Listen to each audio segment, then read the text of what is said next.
Bakit ngayon nyo lang po kukunin ang bata? Kukunin ko na sa po kasi kailangan ko po siya. Kailangan po ninyo ang bata. Bakit po? Bakit po ninyo kailangan si JR? Para po makatulong sa akin kasi po yung pangalawang asawa ko po hindi po makatulong sa akin. Binubugbog po ako eh. Para may pakinabang na sila. Kasi Narinig mo yon, Ate Noli? Kaya gusto nilang kukunin. Pero alin pa man, tita. Kukunin nyo ang bata, hindi dahil sa mahal nyo ang bata at gusto nyong makasama, kundi kailangan nyo yung bata kasi kailangan kayong tulungan. No? Tutulungan So, sila. totoo pala ang sinasabi ni Aling Daisy na kailangan nyo yung bata, kaya nyo kinukuha Nila, kasi para matulungan silang pagtatrabahuhin mag-asawa. nyo. Yan ang gusto niyo mangyari dahil malaki Mali na eh. po. So, Aling Erlinda, bakit po ninyo iniwan yung bata? Dahil mabait ako eh. May pagkakamali Ayan, ang yan eh. kapatid ko. Ang pagkakamali niyang iniwan ang bata sa'yo. Pero wala siyang pagkakamali. Siya ang ina. Siya ang nagluwal sa Hindi bata ko na yan. pinagkait yan, ina yan. Hindi ko pinagkait kahit kailan. Nakilala ko kami yan. Kaya gumawa ako ng paraan, anak ko iniwan ko. Sige, sabi ko babalik ako, kaya nakaluwas Kailan ako. mo balikan? 19 years old na. Umiwas ako Malaki sa'yo. na. Yung Katawan mag-asawa. ng kapatid kong binababoy mo. Anong binababoy? Anong klaseng... May gusto ka sa kanya, di ba? May gusto sa kanya? Tomboy ka. Walang kalaman. Kahit Katawan niya kailan. yan. Ay, yan ang mali mo. Kahit kailan wala akong extension ng kapatid mo na yan. Kasi wala akong balak yan, mamahalin Aling yan. Erlinda, Hindi na yan. liwanagin Ikaw lang sinungaling. natin. Liwanagin lang po natin, Aling Erlinda. Kayo po ang may karelasyon noon na lalaki na siya pong nakabuntis sa inyo. Katrabaho po ninyo ni Aling Daisy. Tama po ba ako? Opo. Kayo po ang lumapit sa kanya para iwan po ang bata. Dahil sa kanya ko iniwan para papayagan niya akong aalis. Kaya sabi ko, may puntahan lang ako. Sabi ko ng gano'n. Aling Erlinda, Araw lang. ang sabi po ninyo, araw lang kayo aalis. Babalikan nyo ang bata. Ilang araw na po ang lumipas. Ilang linggo na. At ilang buwan na po ang lumipas. Kahit sino man po, lumagay sa lugar ni Aling Daisy, natural po, sasama ang loob. Nasaan po kayo nung nakaraang 18 taon? Nasaan po kayo? Sa Bacolod po. Sino pong kasama ninyo? Asawa niya. Ilan po ang anak nyo? Pangalawa niya asawa. Okay. So bakit kayo lumuwas ng Manila? Ulit. Dahil sa bata, kukunin ko yung bata. Bakit po ninyo kukunin ng bata? Dahil na-realize ko po nung bandang huli na mali yung ginawa ko. Diretsa ang tanong, Aling Erlinda, hindi po alam ng kinakasama nyo ngayon na may anak kayo sa una. Hindi po. Bakit po? Hindi ko sinabi. Bakit nga po? Dahil baka ayaw niya. Baka hindi niya matanggap. Tapos, pag kinuha mo ngayon si JR, ano pong sasabihin nyo sa kinakasama nyo? Bulaga, may anak pala ako. So, nung may relasyon po kayo dun sa tatay ni JR, may relasyon din po kayo ni Aling Daisy? Sinungaling Sabay? mo. Katawa ka. Pangalawa kong ina eh. Ninang ako eh. Wala kami Hindi, relasyon. ang hindi ko kasi maintindihan ay ito, Aling Erlinda. Kasi kung sinasabi ninyong may relasyon kayo ni Aling Daisy, tapos balak nyo siyang iwan, eh bakit sa kanya mo iiwan yung anak mo? Para po Di ba papayagan kikita niya pa ako. ulit kayo? Hindi na po daw siya kita paalisin. Kasi kung talagang mahal po ninyo si JR, hindi po ninyo siya iiwan sa isang taong ayaw ninyo at hindi nyo naman gustong balikan at hindi nyo gustong makasama. Paano siyang may gusto? Ako wala. Kaya pinilit niya. So, Aling Nako, Erlinda, relasyon ang himas- eto na po ang pagkakataon ninyo. Bakit nyo po siya iniwan kay Aling Daisy? Yung galing po talaga sa puso ninyo, ano po ang dahilan bakit nyo iniwan ang bata? Dahil lumuhi pa ako ng Bacolod, mag-asawa po ako ulit. Dahil hindi nyo tanggap yung kinalabasan ng kwento ng buhay ninyo at dun sa tatay ni JR. Opo. So sa makatuwid, dahil po pangit ang naging kwento ng buhay nyo sa tatay ni JR.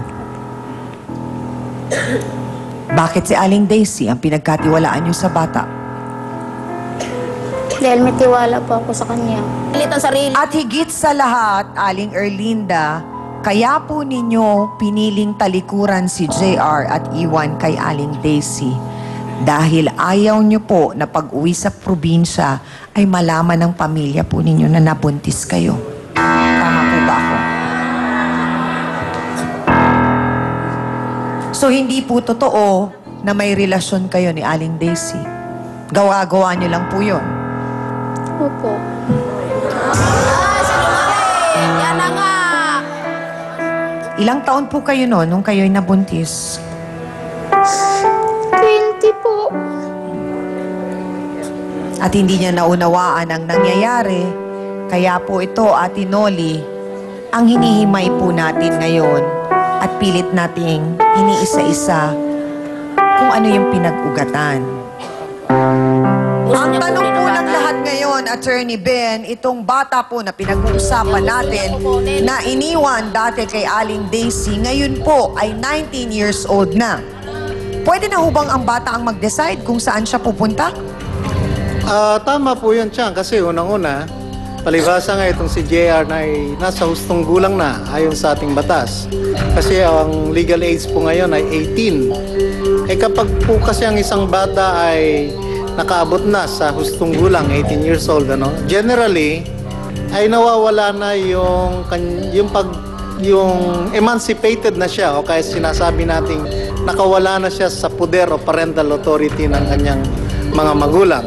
So kahit na sabihin natin tama, balik ta rin man natin ang mundo na ina, si Erlinda, nananatiling inalin siya lamang. Ngunit kung ang magdidesisyon ngayon ay si JR, kung gusto niyang sumama pa sa kanyang ina, o so kung kanino man, ay desisyon na po yon ni JR sapagkat siya nga po ay binibigyan na ng ating batas, yung sinasabi nating capacity to act sapagkat meron na po siyang hustong gulang.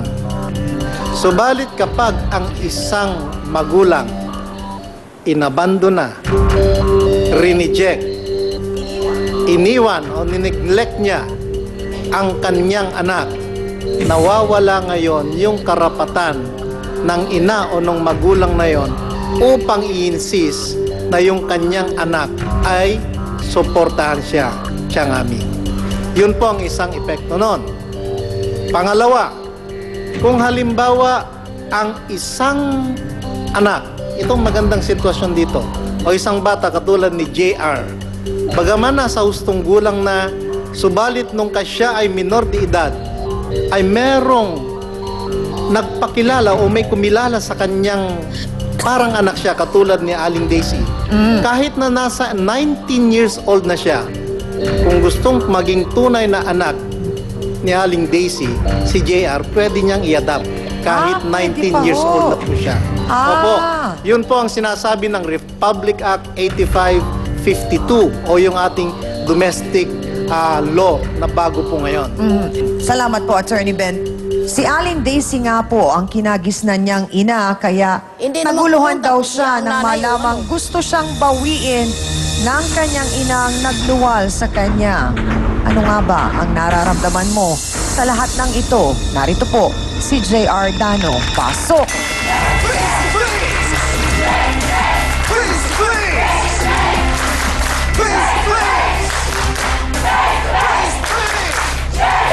Yan, anak mo na yan. JR, diretsahang tanong. Alam namin, napakasakit, napakahirap na marinig mo ang lahat ng ito. Kilala mo ba ang babaeng nasa puti? Hindi ko po yan kilala po. Hindi ko po yan kilala kung sino po yan. Tingnan mo, ang bata, hindi nakapagtapos sa pag-aaral dahil sa pang-aapi ng mga kaklase niya. Ako, nasaktan ako.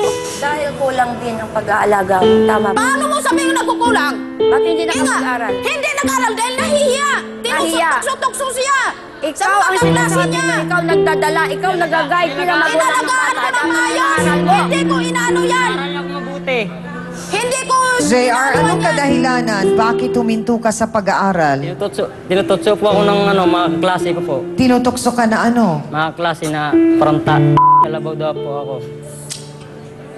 Tamo, ano sumpong ng bata sa akin? Iba pong sama Tina, ng loob pa ni JR. Aalamin po natin at pakikinggan po natin sa pagbabalik po ng Face to Face. Naga po yung nanay mo. Ito kita mayabang. Dali lang, JR. Huwag mong itulak, nanay. JR! Miss Amy Perez would like to thank the following: Dr. Steve Mark Gan of GAOC Dental Clinic, Salon de